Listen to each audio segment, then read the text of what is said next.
ሰው እርስ በርስ መዋደድ ትቷል፣ መተማመን ትቷል። በጣም ችግር አለ።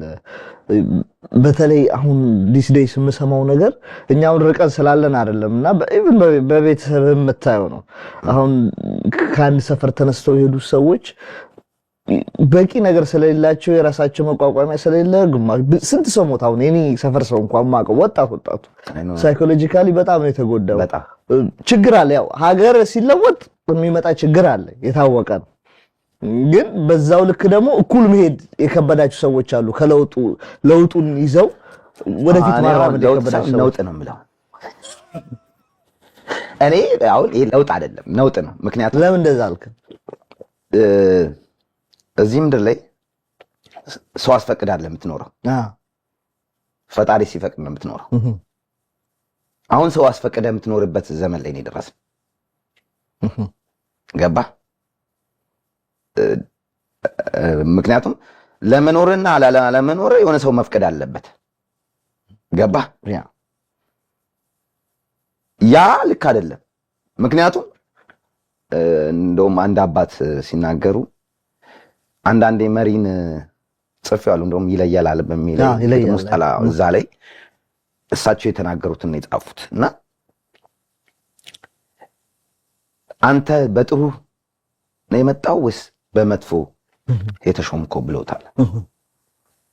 ግን እግዚአብሔር ይመስገን እኔ ሰው ለማዝናናት የተፈጠርኩት በክፉ ጊዜም በደጉም ጊዜም ሁሌም እኔ እንደ አንድ ህዝብ ነኝ።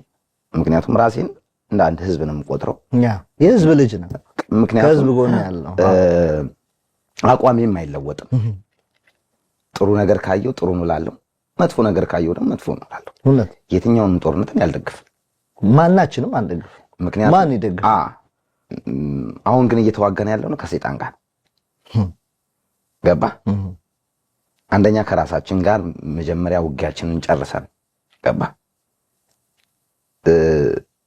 አባቱን የማይሰማ ልጅ ደግሞ ከባድ ገባ? ልጅ ይሄ ተው ረፍ ሲባል የማይሰማ ልጅ ገባ? ለአካባቢም ለሀገርም ለምንም ጠንቅ ነው የሚሆነው። ገባ?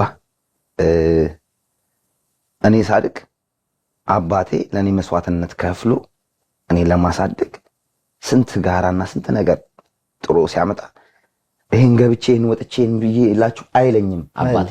ገባ? የአባትነት ግዴታው ፍቅሩን የሚያሳየው ልጁ ጥሩ ቦታ እንዲደርስለት ገባ? እና እንዲህ ወጥቼ እንዲወርጄ ሳይለን አሁን እኮ እኔ ባመጣሁት ቻፓ ይላል እንዴ በማስቆ እንዴ ከዚህ በፊት የት ነበርክ ስትለው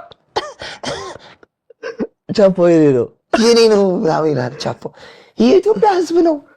እውነቴን ነው የምልህ። እንዲህ ቀላል ከሆነ መንግስት መሆን እውነት መሰገጥ አለብህ።